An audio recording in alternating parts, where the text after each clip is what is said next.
In February 1915, a small committee in Alexandria approved the plans by Zev Jabotinsky and Joseph Trumpeldorf to form a military unit from Russian Jewish immigrants from Palestine that will participate in British efforts to seize Palestine from the Ottoman Empire.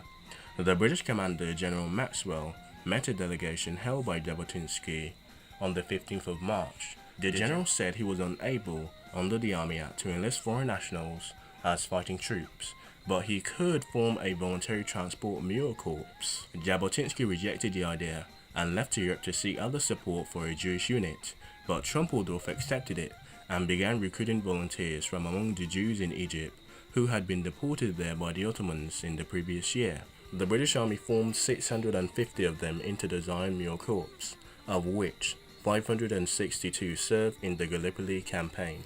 The need on the Gallipoli Peninsula for means to carry water to the troops was considered so urgent that in mid-April, a request was forwarded to Egypt for the Zion Mule Corps to be sent immediately, regardless of its lack of equipment. Its commanding officer was Lieutenant Colonel John Henry Patterson, DSO, an Irish Protestant, and Captain Trumpeldorf was second in command. The Zion Mule Corps landed at Cape Helles from the 27th to the 28th of April, 4 weeks after being raised, having been stranded at Mudros when the ship ran aground. The corps was then transferred, but it was the same ship as the Indian Knife Mule Corps, bounded for Gabatepe, but so they took a detour to Cape Helles, which was ordered.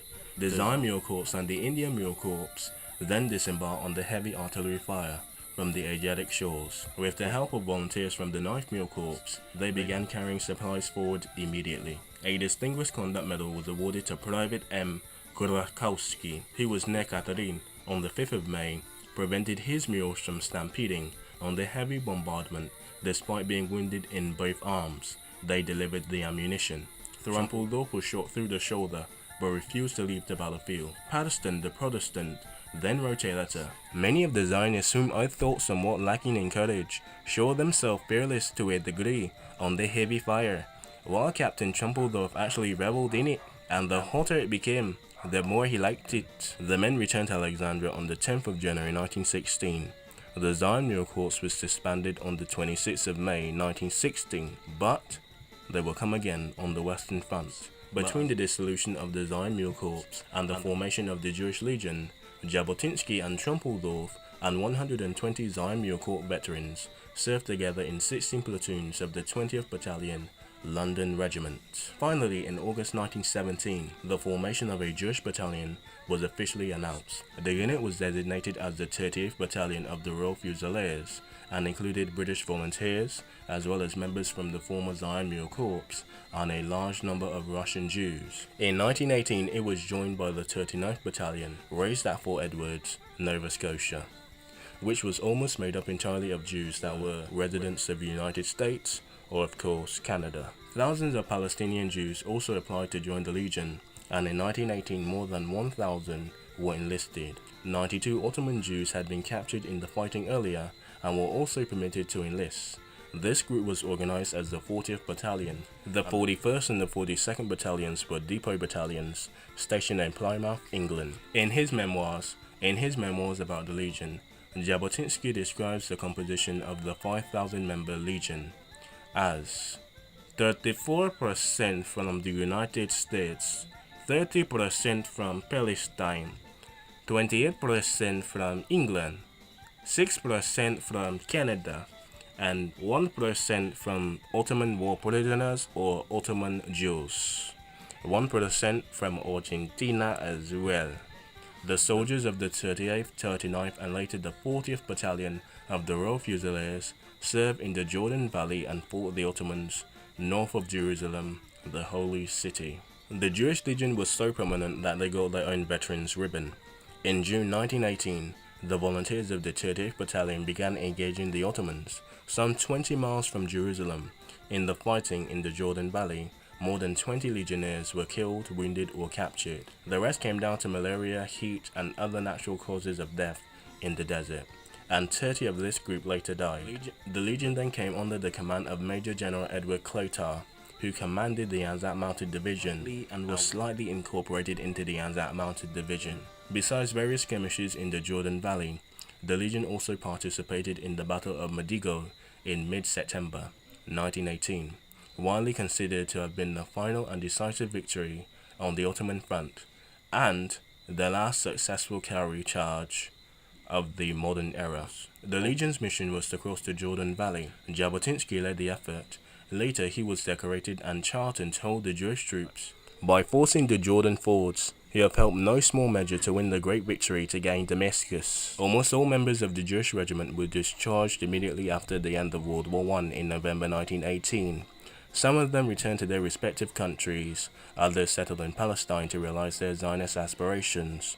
Among them, the future first Prime Minister of Israel, David Ben-Gurion, in late 1919. In late 1919, the Jewish Legion was reduced to one battalion titled the 1st Judeans and awarded a distinctive cap badge, a memoir with the Hebrew word kadima, forward, at the base. Former members of the Legion took part in the defense of the Jewish communities during the riots of Palestine in the 1920s and 1930s, which resulted in Jabotinsky's arrest. 2 former members of the Legion were killed with Trumpeldorf in Tel Hai. 1 former member of the Jewish Legion was killed in Tel Aviv, Jaffa, during the Jaffa riots in 1921. Some members of the Jewish Legion settled in Mossab al-Ataliya, and the last former member was to die in service during World War II. But of course they had a new regiment, and it was called the Jewish Israelite Army, but that was the last member of the World War I Zion Mule Corps / Jewish Legion. And I hope you guys enjoy Tel Aviv. Shalom, schmeckles. Anyway, hope you enjoyed, hope you learned something interesting. I've got 2 videos done, but can we finish them by 10 o'clock maybe? Anyway, hope you enjoyed.